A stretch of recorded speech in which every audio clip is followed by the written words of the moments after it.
So আমি বাপের বাড়িতে এসেছি প্রায় 1 মাস হতে যায়।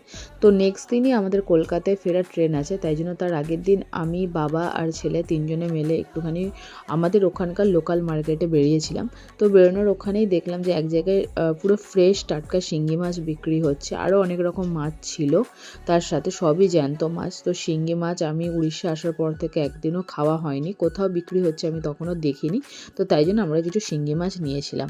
তো এরপরে নেক্সট দিনই ছিল আমাদের ট্রেন। তো সকালে দেখো ব্রেকফাস্ট করেছিলাম, ব্রেড, ব্যানানা অ্যান্ড ছিল তার সাথে কষা আলুর দম। তো খেয়ে দেওয়ার পরে আমরা স্টেশনে চলে এসেছি, সুরত স্টেশন। আর স্টেশন থেকে ট্রেনে উঠে আমরা টুকটাক একটু খাওয়া দাওয়া করেছিলাম ট্রেনে, যেমন আমরা একটু ঝালমুড়ি নিয়েছিলাম, তারপরে বাবান একটুখানি একটা দুটো টয় কিনেছিল ওর নিজের পছন্দ মতো। তারপর আমরা হাওড়া স্টেশনে নেমে ওখানে দাদা পিক আপ করতে এসেছিলো।